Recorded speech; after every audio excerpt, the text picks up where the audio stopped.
আওয়ামী লীগ নিষিদ্ধ পর্যায়ে আছে কার্যক্রম, পুরোটা আইনে নিয়ে আসছে। এটা ঠিক হয়। একটা দলকে নিষিদ্ধ করে রাখলে সমস্যাটা কি? সমস্যা আছে। খোদ প্রেসিডেন্ট জিয়া কি দল নিষিদ্ধ করেছে? করে জিয়াউর রহমান রাজনীতি করার সুযোগ দিতে পারে, যদি গোলাম আজমকে নাগরিকত্ব দিতে পারে, যদি জামাতকে রাজনীতিতে আনতে পারে দিতে পারে, তাহলে এখন আওয়ামী লীগ কেন রাজনীতি করবে? যে আমরা জাতীয় পার্টি না, আমরা যা পা জাতীয় মাঝখান দিন না, জাতীয় নাগরিক পার্টি। শেখ হাসিনা যে ডিসেম্বরে আসবেন বলছেন, আসবেন কি? যে দুই নেতা মোদি এবং তারেক রহমান সাহেব, দুই প্রধানমন্ত্রী কথা বললে অনেক এগোবে। ইয়েস, আমি যেহেতু দেশের প্রধানমন্ত্রী, আনেন শেখ হাসিনার সাথে আমি কথা বলবো, উনি দেশে কিভাবে যেতে চান। জনমন থেকে সেই ভয়টা কেটে গিয়েছে? কেটে যায়নি, কাটেনি। আমি নিজেও তো এখনও সেই ভয়ের মধ্যে আছি, কাটেনি, কিন্তু কিছুটা তার তুলনামূলকভাবে কমেছে। আপনার একটু হবে আপনার জনগণ থেকে পুরো ভয়টা কাটার জন্য রাজনৈতিক সদিচ্ছাটা এখনও পরিপূর্ণভাবে পরিস্ফুটিত হয়নি। কারণ আমরা নির্বাচিত সরকার আসার পরে প্রাথমিকভাবে প্রধানমন্ত্রী তার নিজস্ব ব্যক্তিগত আচার আচরণ ব্যবহার এবং সেগুলোতে একটা ক্যারিজমেটিক শো করতে পেরেছেন, এবং সেটা তিনি শুধু শো না, বাস্তবায়নও করতেছেন। প্রোটোকল কম নেয়া, সিম্পল ড্রেসে অফিসে আসা, প্রেসিডেন্ট জিয়া একটা সিম্পল সাফারি শার্ট, পাম শু, জুতো পরে আসতেন। আমি তো প্রেসিডেন্ট জিয়ার সাথে ডাইরেক্ট কাজ করেছি, ছোট্ট অফিসার হিসেবে দেখেছি। তিনি আরেকটু এইভাবে আগিয়েছেন অনেকটা। দেখলে আমাদের সেই আপনার জেলেনস্কির মতো একটা গেঞ্জি পরা অবস্থা না গেলেও হাফশার্টার পরে, এগুলো ভালো। মেয়েকে নিয়ে সিনেমা হলে গিয়ে সিনেমাও দেখেছেন।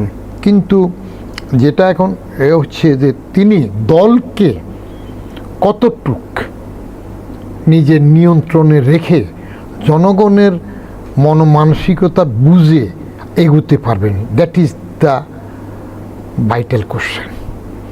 কারণ মানুষের প্রত্যাশা তো অনেক বেশি, বিশেষ করে ইমিডিয়েট পাস্টে যদি সবচেয়ে জঘন্য খারাপ কাজ হয়ে যায়, তারপরে যদি একজন আসে তখন তার কাছে প্রত্যাশা বেড়ে যায়। ইউনূসের আমলটা ছিল একটা জঘন্য ইতিহাস। তার আগে হাসিনার যে 2008 ভোটে 9 ক্ষমতায় আসলেন, 14তে বিনা ভোটে, 18তে রাতের ভোটে, 24-এ আমিরামি, তো এইগুলোর পরে তারপরে ইউনূসের মব সংস্কৃতি শান্তিতে পুরস্কার থেকে অশান্তিতে আরেকটা নোবেল পাওয়ার মতো অবস্থায় পৌঁছেছে। তারপরে এই নির্বাচিত সরকারটা আসাতে মানুষের প্রত্যাশা অনেক বেড়েছে। তবে এই সরকার একটা মারাত্মক খারাপ কাজ করেছে, আমি এটা আগেও বলেছি। সেটা হইল ইউনূসের 133টা অধ্যাদেশের মধ্যে তারা 98টা বা কতটা রেটিফাই করে দিল, বাকি কয়েকটার মধ্যে মূল্যবান কয়েকটা করে নাই। এটা মানুষের চোখে পড়েছে। সাদা কাপড়ে দাগ পড়লে এটা বেশি চোখে দেখা যায়।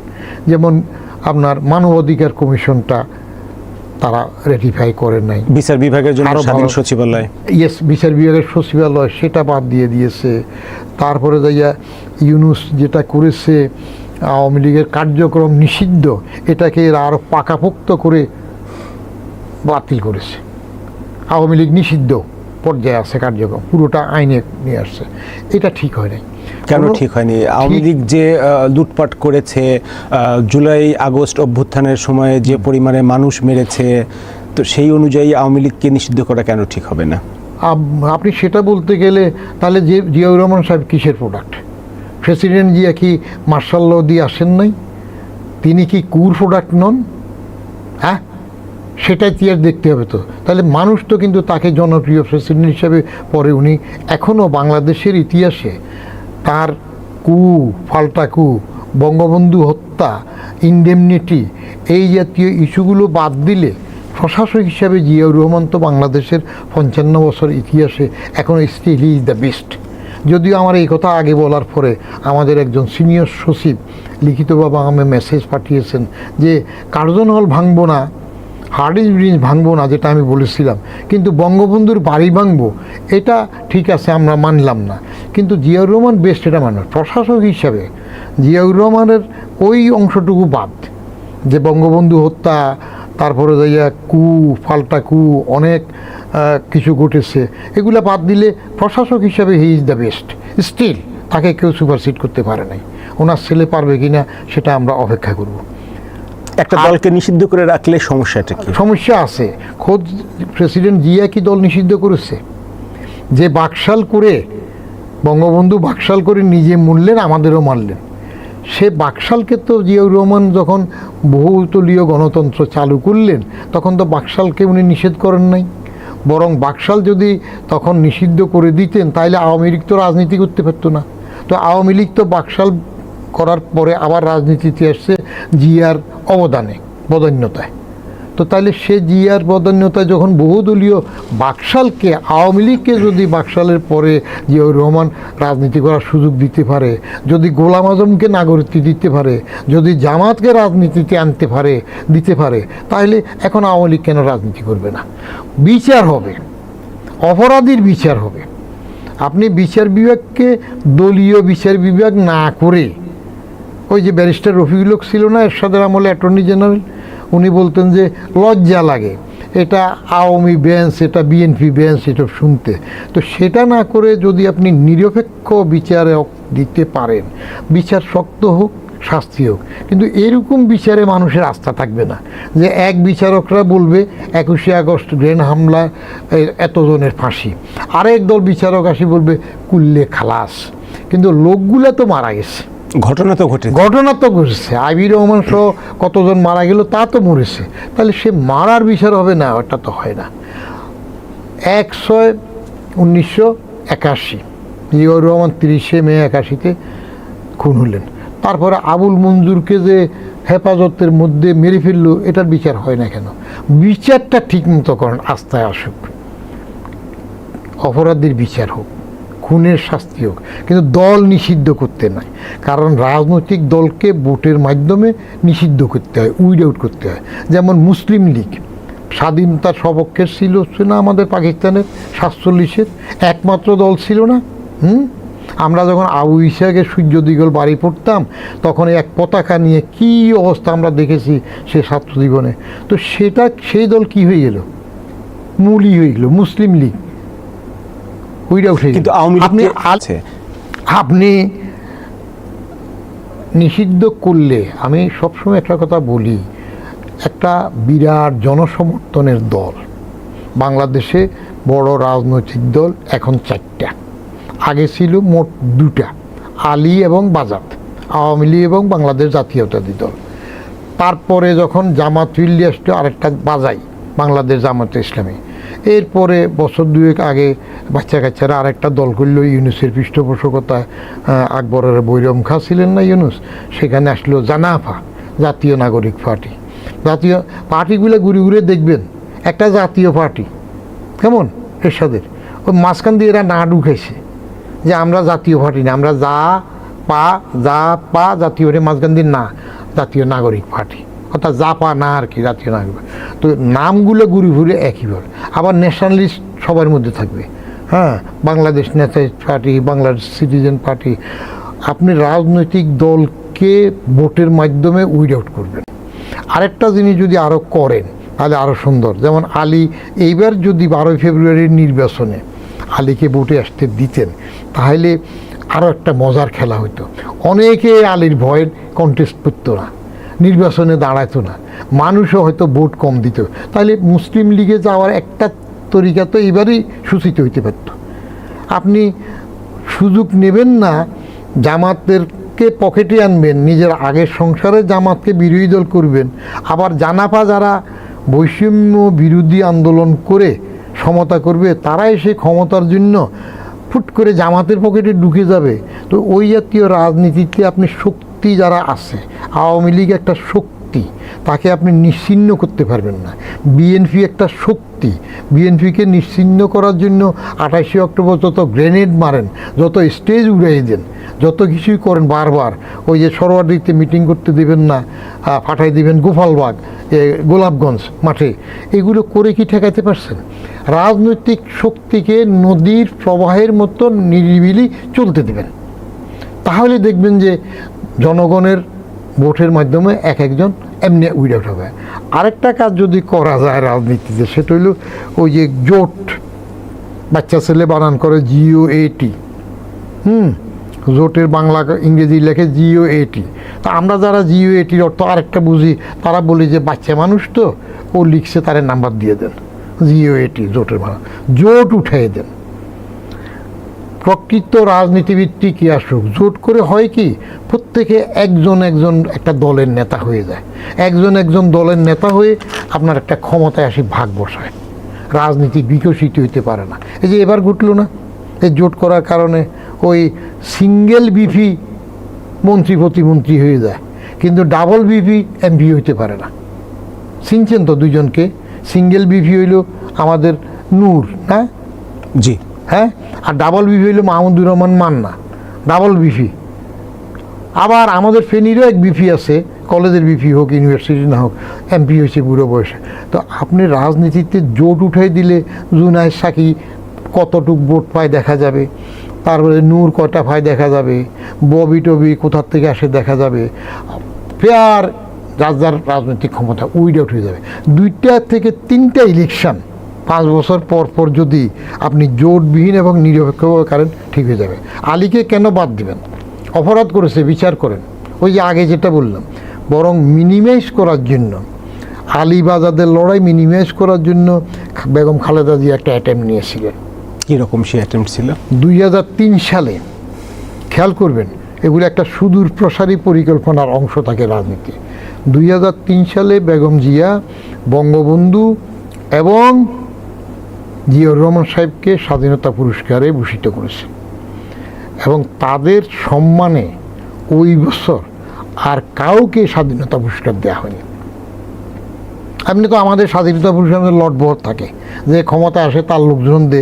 আওয়ামী লীগ ক্ষমতায় থাকলে কি করছে, নিজেদের আন্ডা বাচ্চা বাল বাচ্চা যা আছে সবগুলা স্বাধীনতা। তাহলে উনি ওই সময় একটা রিকনসিলিয়েশনের চেষ্টা করেছিলেন, তো এখন রিকনসিলিয়েশনের চেষ্টা হচ্ছে না কেন? সেটা আসছে। ওই রিকনসিলিয়েশনের চেষ্টার মধ্যে চমৎকার একটা নিয়েছিলেন। আবার ছোট্ট একটা ঘটনা বলে রাখি, রাজনৈতিক প্রজ্ঞাত থেকে বেগম জিয়া কি করছিলেন তখন। এটা সাইটেশন লেখা, শ্রদ্ধামূলক বিবৃতি লেখার দায়িত্ব ছিল আমার উপর। ডক্টর শাহাদাত ক্যাবিনেট সেক্রেটারি বললো যে কাকপক্ষীয় যেন না জানে, দুইজনকে সমানভাবে দুইজনের অবদানটা তুলে ধরতে হবে। এবং ইঙ্গিতটা একটু ভিন্ন রকমও ছিল। সেটা হলো বঙ্গবন্ধু যেহেতু বেশি বড়, জাতির পিতা, অনেক লম্বাও, আবার জিয়াউর রহমান সাহেব যেহেতু তার পক্ষে স্বাধীনতা ঘোষণা করছে, একটু ছোট, বললো যে ওটার একটু চেপে ছোট করতে হবে, এটাকে একটু টেনে উপরে উঠাইতে হবে, যেন ব্যালেন্স করা যায়। তারপরে একটা বাদ সেরেছিল। আমি সেই জন্য এই কেতাবটা নিয়েও আসছি যদি প্রসঙ্গ আসে, যে বঙ্গবন্ধুকে যে বঙ্গবন্ধু উপাধি দিয়েছে, এই লাইনটা প্রথম বিএনপির কোর গ্রুপের 4 জন, Mannan Bhuiyan party general secretary, doctor Khandaker Mosharraf Hossain একমাত্র জীবিত আছেন এখন 4 জনের মধ্যে, ব্যারিস্টার নাজমুল হুদা, আর তারিকুল ইসলাম।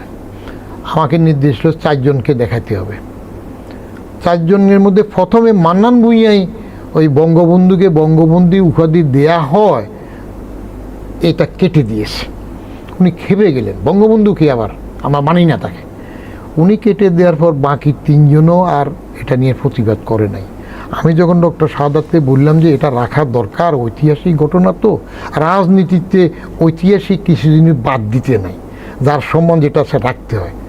তো এটা একটু বেগম জিয়ার সাথে 12 মার্চ 2003 আমাদের ফাইনাল মিটিং হয়েছিল ওনার অফিসে, সেখানে উঠাবেন। যেহেতু ডক্টর শাহাদাত মান্নান ভূঁইয়ার বন্ধু, doctor Sadat Hossain cabinet secretary, আমি তখন জয়েন্ট সেক্রেটারি। সাদাত হোসেন মান্নান ভূঁইয়ার বন্ধু, এক সময় তারা ছাত্র ইউনিয়নের রাজনীতি করেছে। আবার শাহাদাতের তো চুক্তির প্রতি বেশি ভক্তি থাকে, বারবার চুক্তি ভাবে, সে কিছু বললে যদি এরা অসন্তুষ্ট বলে যে আমি এটা বলতে চাই না, যাক আপনি ম্যাডামের সামনে দরকার হলে তুলেন, আমি এটা সম্মতি দেব। এখন চিন্তা, কোথাকার পুস্কে জয়েন্ট সেক্রেটারি বদিউর রহমান, আর কোথায় cabinet secretary of the secretaries doctor Shahadat. কিন্তু বেগম জিয়া সাহেব বৈঠকে তার কার্যালয়ে আমি বললাম, ম্যাডাম এটা রাখা বোধ আপনাদের জন্য ভালো হবে, ঐতিহাসিক ঘটনা। তো তখন আমাকে মান্নান ভূঁইয়া সহেরা বললো একবার কেটে দিয়েছি, আবার আপনি কথা বলে আমাকে ওইখানে ম্যাডামের সামনে ধমক দিল, প্রধানমন্ত্রীর সামনে ধমক দিল। তা আমরা তো গন্ডারের চামড়া, যেটা সিদ্ধান্ত নেই আমরা কায়দা করে একভাবে না একভাবে উঠাবই। তো ম্যাডাম ঠিক তার নর্মাল যে স্টাইল এভাবে একটু আঙুল দিয়ে এই আধা মিনিট থেকে 1 মিনিট একটু ভেবে বললে, ঠিক আছে আমরা মানি বা না আমি, আপনারা মানেন বা না মানেন, জনগণ যে খেতাব দিয়েছে সেটা থাকবে। আমি এটা এক টিভিতে বলার পরে একজন প্রটেস্ট করছে, বলে যে এটা হয় নাই।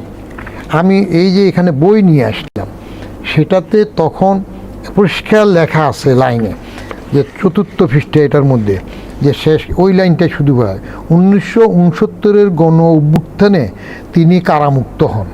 কারামুক্তির পর প্রদত্ত এক সংবর্ধনা সভায় তাকে বঙ্গবন্ধু উপাধিতে ভূষিত করা হয়।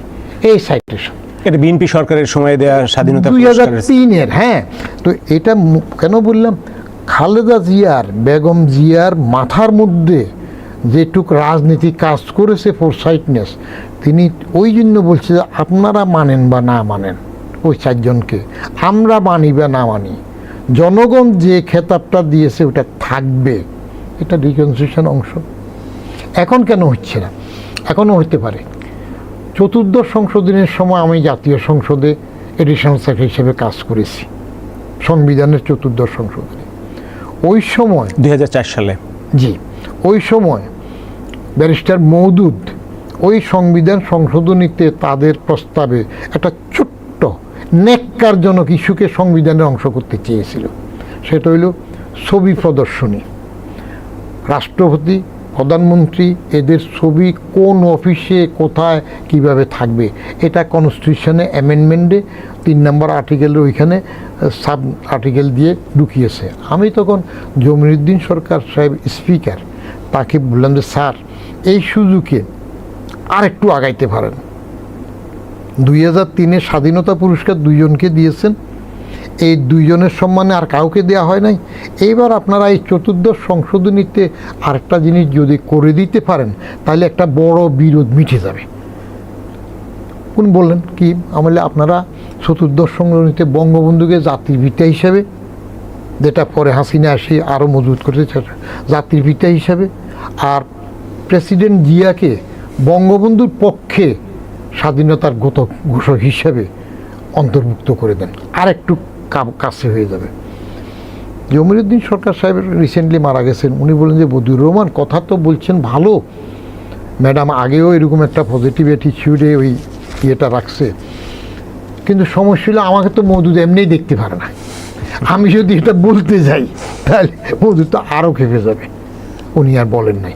এখন যদি এরা চায় আওয়ামী লীগকে নিষিদ্ধটা করা ঠিক হয় নাই, এই নিষিদ্ধ করে বাজাদ বাকি বেকায়দায় পড়তেছে। কীরকম? এই যে এখন যেটা বললেন, এত নিরাপত্তা, এত আতঙ্ক, আওয়ামী লীগ গণ্ডগোল করে না, মানুষ একটা মরে গেছে কত আগে, সে 1975-এ তাকে খুন করা হয়েছে। খুন করার পরে আপনারা কায়দা করে আমাদের আরও 1-2টা জিনিস রিকনসিলেট করা ফাঁকে দিয়ে বলে রাখে, মরহুম না মৃত, শহীদ না প্রয়াত, এই 4টা শব্দেরও রাজনৈতিক সমাধান দরকার। আপনি 2003-এর এই সাইটেশনের মধ্যে 2 জনকে দেওয়ার সময় আপনি বঙ্গবন্ধুর বলা লিখছেন প্রয়াত রাষ্ট্রপতি শেখ মুজিবুর রহমান, আর জিয়াউর রহমানের বলা লিখছেন শহীদ রাষ্ট্রপতি জিয়াউর রহমান। তাহলে 2 জনরে মারল কিন্তু উর্দিওয়ালারা, সেনারা, বিপদগামী বলেন যাই বলেন তারাই তো মারছে। তো তাহলে বঙ্গবন্ধুকেও মারছে সেনারা, জিয়াকেও মারছে সেনারা, তাহলে একজন হয় প্রয়াত আরেকজন হয় শহীদ, কারণটা কি? তো এই 4টার মধ্যে রাজনৈতিক রিকনসিলিয়েশন হইলে একরকম হতে হবে, কেউ শহীদ হবে কেউ প্রয়াত হবে, এটা হয় না। আর আপনি আওয়ামী লীগকে বাদ দিয়ে রাজনীতি করে টিকে থাকার জন্য তো আরও বহু সময় লাগবে। ঐকিক নিয়ম করতে গেলে অনেকে বলে আওয়ামী লীগ কি শেখ হাসিনা যে ডিসেম্বরে আসবেন বলছেন, আসবেন কি না, পারবে কি না। আমি বলি যে ঐকিক নিয়মের যে পার্টি ইউনিয়নিতে আমরা শিখেছি, ঐকিক নিয়ম করতে গেলে তো আসার কথা না, কারণ 3.5 বছর ক্ষমতা থাকার পরে 21 বছর ক্ষমতার বাইরে ছিলেন। তো এখন এত বছর থাকার পরে এখন ঐকিক নিয়ম করতে গেলে আসে না, কিন্তু ঐকিক নিয়ম সবসময় কাজ করে না, শর্টকাট পন্থা হয়ে যায় একভাবে না একভাবে। সেই দিক থেকে যদি উনি আসতে চান, আসলে যদি ডিসেম্বরে আসেন, আমি আগেও বলেছি আই ডু ওয়েলকাম হার। আসুন, ওনার দেশ, উনি আসবেন না কেন? আসুন, বিচারের মুখোমুখি হন। আবার সরকার তো বলছে পর্যাপ্ত নিরাপত্তা দেখবে, আসার সাথে সাথে নিরাপত্তা দিয়ে রাখতে পারবে না, মেরে ফেললে হবে না, জঙ্গিরা মেরে ফেলবে না, অন্য গ্রুপ মারবে, সেগুলো তো আসলে দেখা যাবে। অথবা তাকে নিরাপদে আনে বিচার করতে পারবে কি না, বা তিনি কি করতে পারবেন, আসুক না, নিষেধ নাই। এইবার যদি ব্রিক্সের দাওয়াতে, ব্রিক্সের মধ্যে তো বি আছে, ওই বিটা তো আর বাংলাদেশ না, ওটা তো ব্রাজিল। ব্রিক্সের যে দেশগুলোর নাম দিয়ে তো হয়েছে, জি, ব্রাজিল, রাশিয়া, ইন্ডিয়া, চায়না, এগুলা দিয়ে, ওটা তো আমাদের বাংলা। South Korea. ব্রিক্সের দাওয়াতে বা তার আগে দাওয়াতে যদি যান, রাজনীতিতে শেষ কথা বলে তো কিছু নেই। আমাদের প্রধানমন্ত্রী গিয়ে মোদির সাথে আলাপ করলে তো কিছুটা আমাদের আরও একটু হবে, বরফ গলবে। যদি না যান, যারা বলতেছে ওই যে লুঙ্গি পরা হোক, ধুতি পরা হোক, যারা না যাওয়ার পক্ষে কথা বলে, লুঙ্গি পরা ভাষা নিয়ে মানায়। উনি লুঙ্গি পরলে সেটা একটা অর্নামেন্টাল, কিন্তু অন্য কেউ নিজে নিজে অপহৃত হইয়া লুঙ্গি পরে বড় কথা বললে মানায় না। মানাইতে হয়তো সবারই সবটা মানা নাকি? আমি যদি লুঙ্গি পরি হাঁটি, আমি কি মালানা বাসানির নখের যোগ্য হয় নাকি? ওটা মিলবে নাকি? তো যদি উনি যান, ত্রিবেদী সাহেবরা যেটা বলে যে দুই নেতা, মোদি এবং তারেক রহমান সাহেব, দুই প্রধানমন্ত্রী কথা বললে অনেক এগোবে, ইয়েস, এটা একটা সুযোগ, যাওয়া দরকার। বরং গিয়ে তিনি যদি ইচ্ছা করে, দেশে তো অনেকে বিরোধিতা করছে যাওয়ার, দেশের বিরোধিতা যারা করবে তারা তো বাজারকে ডুবানোর চেষ্টা করবে। আপনার জঙ্গি সাইজের গ্রুপ যারা, উগ্রবাদী গ্রুপ যারা দেশটা স্থিতিশীল থাকুক, ভালো থাকুক চায় না, মুখোশ পরে রাজনীতি করে, তথাকথিত বিরোধী দলের চেহারায় থাকতে চায়। বিরোধী দল তো এখন নাই, এটা তো এক দল। এটা আমি সবসময় বলি, ওদেরই তো অংশ। বাজায় একসময় সংসার করছে, একসময় সরকার করছে। আপনি যেটা বলছিলেন রিকনসিলিয়েশনের বাধা কোথায়? এইটা বাধা নাই তো, আপনার সদিচ্ছার বিষয়। এই যেমন আপনি একটা বলি, অনেকে ওটা যার জন্য মানে গালিগালাজও করতে পারে। তারেক রহমান সাহেব ইন্ডিয়া যাইয়া মোদির সাথে আলাপ করলে, আলাপের সময় যদি উনি বলেন, এটাও তো উনি বলে বসতে পারেন যদি ইচ্ছা পোষণ, যে ঠিক আছে ফাঁসি হয়েছে, তারপরে উনি যেহেতু দেশে যাবেন বলছেন, আমি যেহেতু দেশের প্রধানমন্ত্রী, আনেন শেখ হাসিনার সাথে আমি কথা বলবো, উনি দেশে কিভাবে যেতে চান, আমি তাকে কিভাবে সাহায্য করতে পারি, তার কি প্রোটেকশন দিতে পারি, বিচার অনুযায়ী চলবে, আইন নিজের গতি। কিন্তু প্রধানমন্ত্রী কি একজন ফিউজিটিভ কনভিক্টেডের সাথে দেখা করতে পারেন? হ্যাঁ, উনি দেশে আসতে চাচ্ছেন তো, আসলে বিচার চলবে।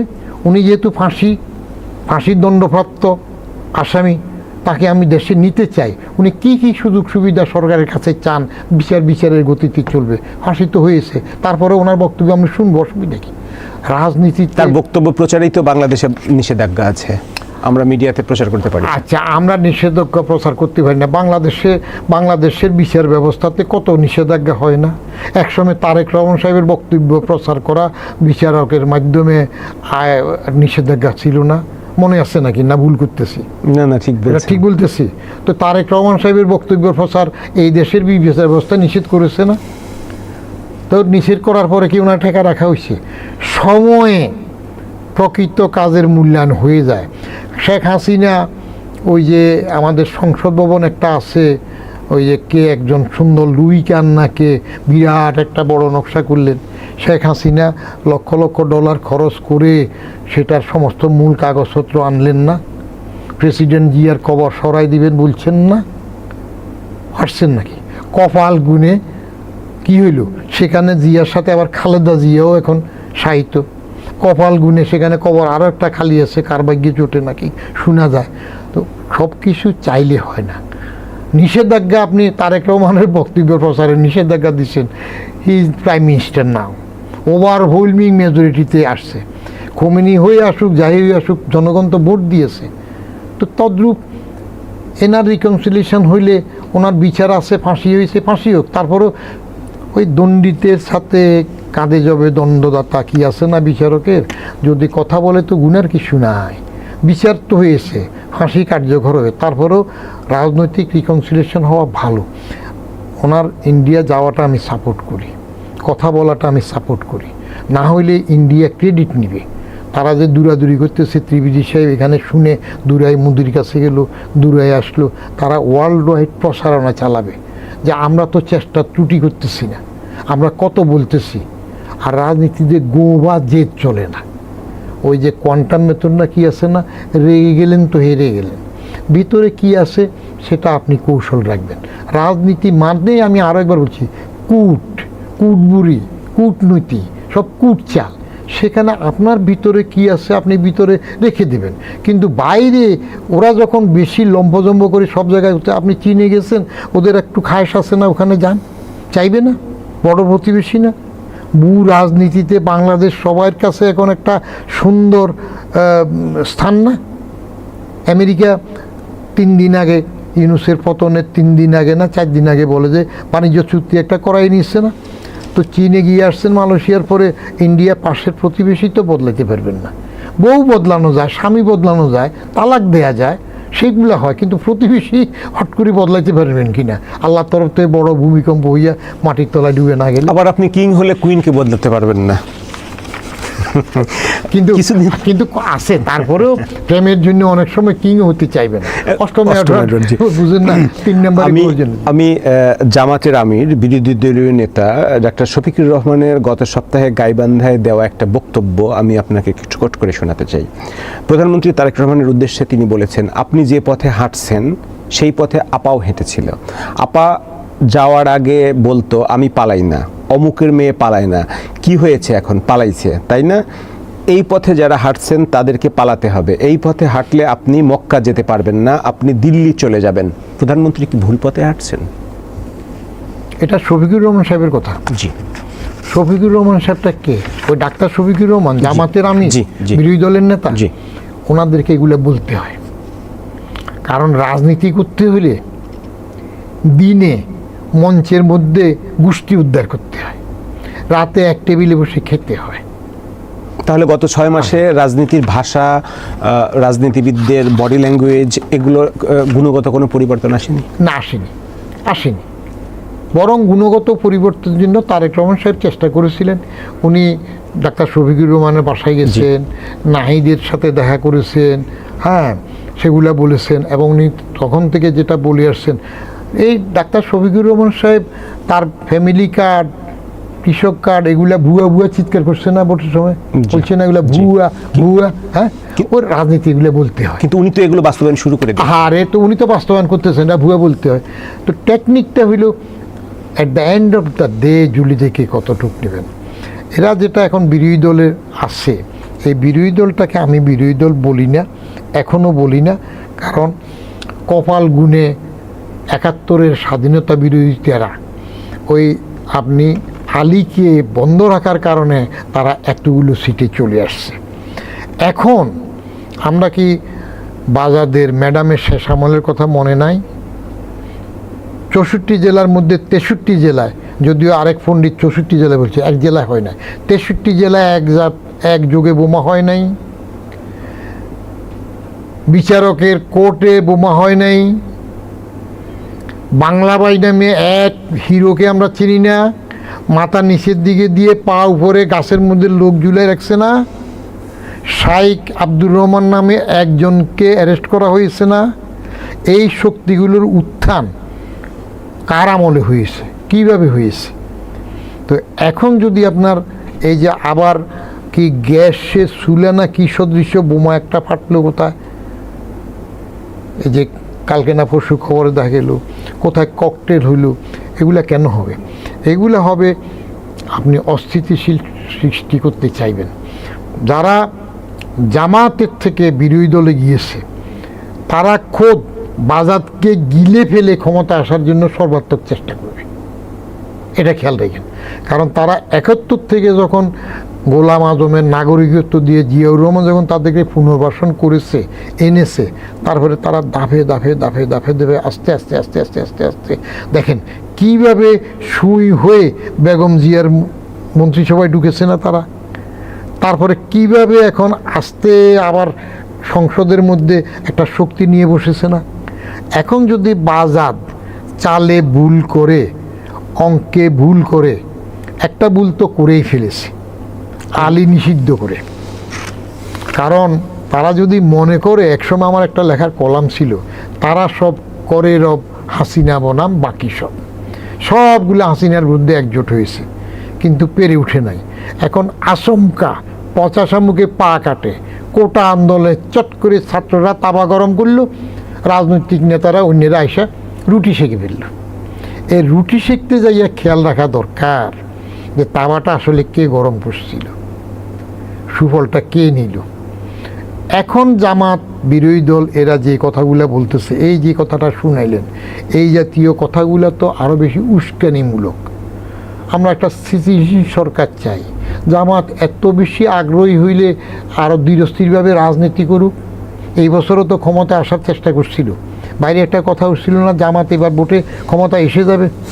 আমি একমাত্র ব্যক্তি এটা ডাইরেক্টলি বলছিলাম, যে একটা উদাহরণ দিয়ে বলছিলাম, the origin of life on earth একটা রচনার মধ্যে লেখক বলতেছেন যে পৃথিবীতে প্রাণের সৃষ্টি কীভাবে হয়েছে।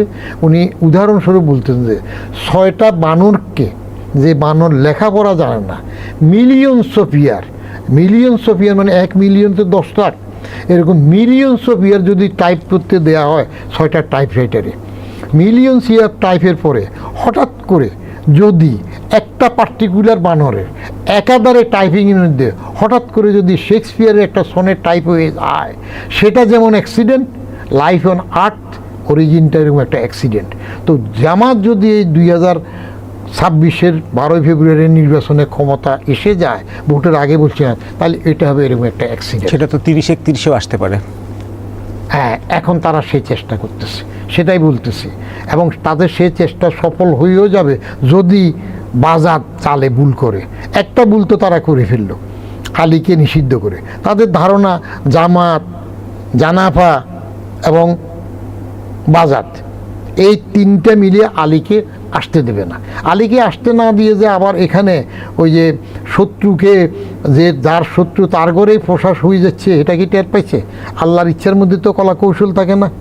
যারে মারার জন্য ফায়দারা করল কে? ফেরাউন। তার বাড়িতে বড় হয়ে গেল কে? হয়ে যাচ্ছে।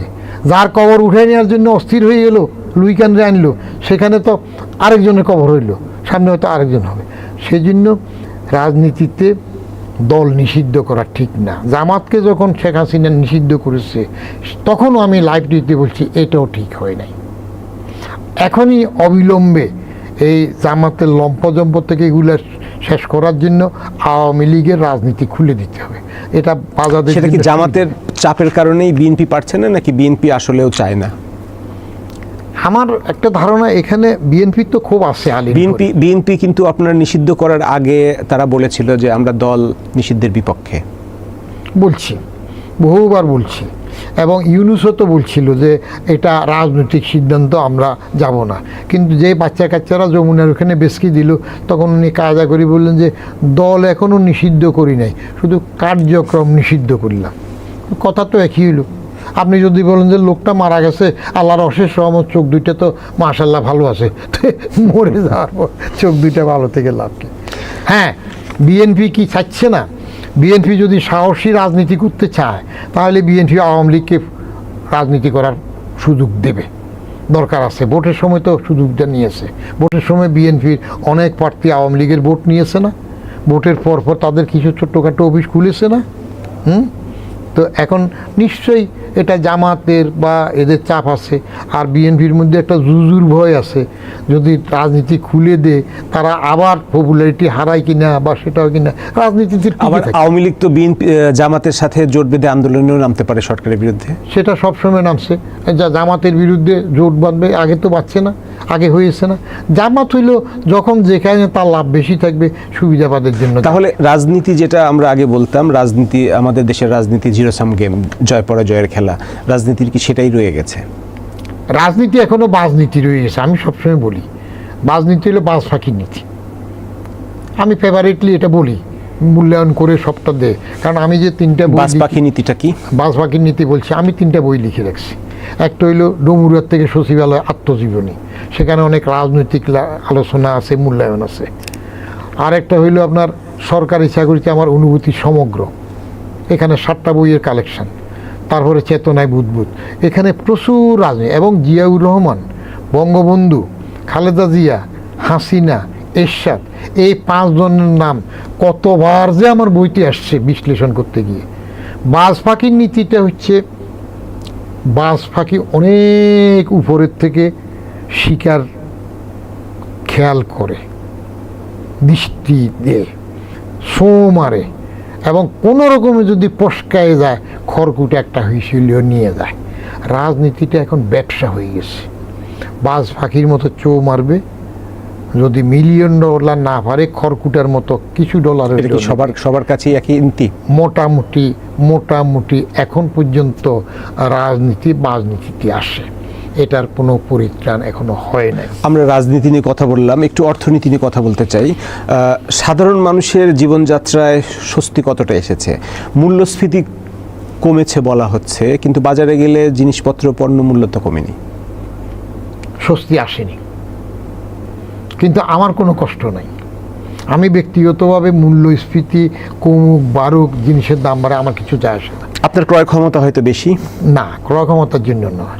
আমি ছোট্ট থাকতে পাটিগণিতের একটা অঙ্ক শিখছি, ওইটা অনুসরণ করি। আমি জীবনে ছোট ছোট অনেকগুলো নীতি মানি। যেমন আমার মা বলতো যে কোনো কিছু বাবা খাওয়ার ইচ্ছা হইলে সেকেলে ওই ব্রিটিশ আমলের মহিলা ক্লাস 4-5 পর্যন্ত পড়ছে, বাপের কাছে চিঠি লিখতে পারতো বাংলায়। উনি বলতেন যে বাপরে, কিছু খাওয়ার মনে হইলে সাথে সাথে খাই ফেলবি, কারণ জীবনে ওইটা খাওয়ার ইচ্ছা নাও হইতে পারে, এবং প্রথম সুযোগে না খাইলে পাওয়া নাও যেতে পারে। আমার আব্বা বলতেন যে মুক্তিযুদ্ধে কী অবদান, কোনখানে কী করছে, জিন্দিগিতে ওইগুলো বলিও নামে আনবে না, আর এই দেশে রাজনীতি করবে না। আমি মানতেছি এখনো। স্বস্তি আসে না ওই পাটিগণিতের অঙ্কটার জন্য। পাটিগণিতে আমরা শিখছিলাম যে এক লোকের বাজেট এত, দ্রব্যের দাম, জিনিসপত্রের পণ্যের দাম যদি শতকরা এত বাড়ে, তাহলে সে জিনিসটা কত % কমাইলে কিনলে তার বাজেটের কোনো পরিবর্তন হবে না। এই গত সপ্তাহে আমি ওই মিষ্টি নাইওয়ালা টোস্ট কিনতে গেছি। সবসময় 1 কেজি কিনি মিরপুরের একটা বড় দোকান থেকে, পানিতে ভিজাই খাই, ভালো লাগে। এবার আধা কেজি কিনতেছি, দোকানদার সিনে 2.5-3 বছর ধরে কিনতেছে, বলে যে সবসময় 1 কেজি, এবার আধা কেজি নিলেন কেন?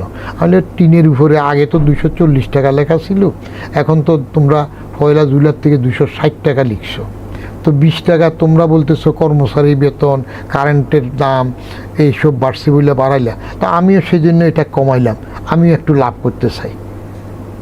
এখন 130 টাকা হবে আধা কেজি, আর আগে 240 টাকা, আমিও কিছু লাভ করলাম, হাফ কিনবো, কম খাবো।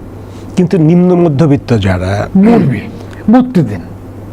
নিম্নবিত্ত, গরিব ওই যে আমাদের এক দাদি ছিল ছোট থাকতে, সে 50-এর দশকের শেষের দিকে বলতো যে আফক মিয়া ছিল মেম্বার, তার কাছে বুড়ি যাইতো, বলতো যে রেশনের, বলতে আমার একটু চিনি দেন।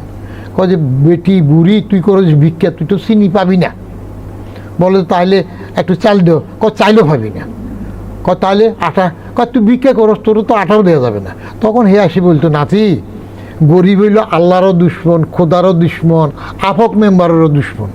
দুনিয়া দাঁড়িয়ে দলা মশা করিয়া আফক মিয়ার পেছনে ঢুকাইয়া দাও। গরিবের প্রতি সবার একটা আক্রোশ থাকবে। ভিক্ষাবৃত্তির মতো সোশ্যাল সেফটি নেটওয়ার্কে অলস শ্রেণী সৃষ্টিতে চলে যায় কিনা, ফ্যামিলি কার্ড দেবেন, এটা দিবেন, ভোটার বাড়ানোর পয়তারা হবে কিনা, কিন্তু বাজার কন্ট্রোল করার শক্তি তো এখনো আসে নাই। সিন্ডিকেট কি এখনো শক্তিশালী বা কার্যকর বলছে তো, নাইলে এত বাড়ে কেন? ওই যেখানে আসে সেখানে এত কম দাম, এখানে আসতে আসতে তো হয় কেন? আপনি সোজা হিসাবটা হতে হবে, ওইখানে ভ্যানে উঠাই দিবে, ভ্যান ট্রাকে উঠাবে, ট্রাকেতে এখানে কারণ বাজার বা আরতে নামবে, তাহলে এইগুলো যোগ করে না ভাগ হবে, তারপরে মার্জিনাল 10%, 15%, তো এত বেশি কেমনে হয়? আর আমাদের অভ্যাসও খারাপ আছে। কাঁচামরিচ 400 টাকা 600 টাকা হয়, তো না খাইলে কি গুনাহ হয়? মহাভারত অশুদ্ধ হয়? এর আগে একবার কাঁচামরিচ 800 না কত হইল, আমি দোকানদার বললাম 1 হালি কাঁচামরিচ কত হবে? বলে যে এটা কি হইলেন, 1 হালি কাঁচামরিচ বেচা যায় কিনা? আরে বেচা যায় না কেন? এই দেশের রাজনীতি যদি রসুন পেঁয়াজও নেতা হয়ে যেতে পারে সুযোগে, সবাই যদি নেতা হয়, পারিবারিকভাবে আসে যায়, তো হালি কেন কাঁচামরিচ চলবে না, ডিমের হালি চলে? আপনি শক্ত প্রশাসনের মধ্যে একটা বৈশিষ্ট্য এখনও দেখা যায় না, আমাদের দেশের রাজনীতির ইতিহাসে আমি যেটুকু পর্যবেক্ষণ করছি, ক্ষমতায় এসেই প্রথম চোখ বুজে ঘুমের আগে চিন্তা করে 5 বছর পরে ইলেকশন হইলে আমার কি কি কাজ করলে ওইটাতে উতরাইতে হবে। এইটার জন্য কেউ ভালো কাজ করতে পারে না। 5 বছর পরে ইলেকশন কি হবে সেটা চিন্তা না করে এই 5 বছর এক মেয়াদই থাকবো, এই মেয়াদে এই কয়টা কাজ সেরে যাব, প্রিয় হই অপ্রিয় হই, তাহলে লজিক্যাল সিকোয়েন্সে অটোমেটিক 5 বছর পরে সেটা আমরা যেটা দেখতে পাচ্ছি, প্রধানমন্ত্রী নিজে চেষ্টা করছেন, তাহলে ব্যুরোক্রেসি তার যে আরও টিম মেম্বাররা আছেন তারা কি তার সাথে তাল মেলাতে পারছেন না? তিনি ঠিক মতো লোক সিলেক্ট করতে পারছেন কিনা সেটারও তো প্রশ্ন আছে। তার উপদেষ্টা পরিষদ এবং তার যে মন্ত্রিসভা করেছেন, এখানে আবার ওই যে একটা কথা ফাঁকে দিয়ে বলে রাখি, ছোট্ট জিনিস আমাদের চোখে পড়ে কম, আছে মন্ত্রিসভা কিন্তু বলে মন্ত্রী পরিষদ। আপনারাও মাঝে মাঝে মন্ত্রী পরিষদ বলেন, আবার বিভাগের নাম এখনও মন্ত্রী পরিষদ বিভাগ, মন্ত্রী পরিষদ নাই। প্রেসিডেন্সিয়াল ফর্ম অফ গভর্নমেন্টের মধ্যে কাউন্সিল অফ মিনিস্টার, সেটা বাংলা হইল মন্ত্রী পরিষদ, আর ক্যাবিনেট ফর্ম অফ গভর্নমেন্টে ক্যাবিনেট বাংলা হইল মন্ত্রিসভা। তাহলে মন্ত্রী পরিষদের নাম থাকারও দরকার নাই, মন্ত্রী পরিষদ বলে মন্ত্রিসভা হয়ে যাক। তিনি তার সিলেকশনগুলো শক্তভাবে ফেয়ার নিতে পেরেছেন কিনা, কিছু কিছু সিলেকশন নিয়ে নাম বললে তো এমনি আমারে দেখতে পারে না বাজার, অনেক সময় যাদের সুবিধা হয় তারা পছন্দ করে, যাদের অসুবিধা হয় তারা অপছন্দ করে। অনেকগুলো বিতর্কিত লোক আছে, অযোগ্য লোক আছে, কোনো এক সময় আপনার দল করছে, দলের ব্যানার করছে, আমলা হোক কামলা হোক বাইরে আছে, কিন্তু তার চারিত্রিক স্খলন আছে, সোর হিসাবে তার রেপুটেশন আছে, হ্যাঁ, তাদেরকে আপনি নিয়ে আসছেন ক্ষমতায়। অথচ প্রেসিডেন্ট জিয়া তো এসব ব্যাপারে দল করার জন্য, আওয়ামী লীগকে ঠেকানোর জন্য তিনি রাজাকার পাজাকার আলবদর আলশামস, ওই যে জয়পুরহাটের আলিম টালিম সবগুলো নিয়ে আসছে আওয়ামী লীগের জন্য, সেটা করছে। কিন্তু কঠোর ছিলেন। তার 3 জন এডিসির মধ্যে বঙ্গভবনে একজন এডিসি আর্মি থেকে ছিল, আমি মিটিং করতে যাই পরে ওই এডিসিকে পাই না, বাদ দিচ্ছে। কেন? শুধু বিনা অনুমতিতে একটা মেয়েকে বঙ্গভবনে অ্যালাউ করছিলেন, সাথে সাথে চেক করে দিছে। হায়ার অ্যান্ড ফায়ার সিস্টেম শক্ত করতে না পারলে, আমলাদের মধ্যে যদি আপনি যোগ্য আমলাকে দিয়ে গাইড করায় কাজ আদায় করতে না পারেন, আপনি যদি আগের দলীয়করণে আবার চলে যান,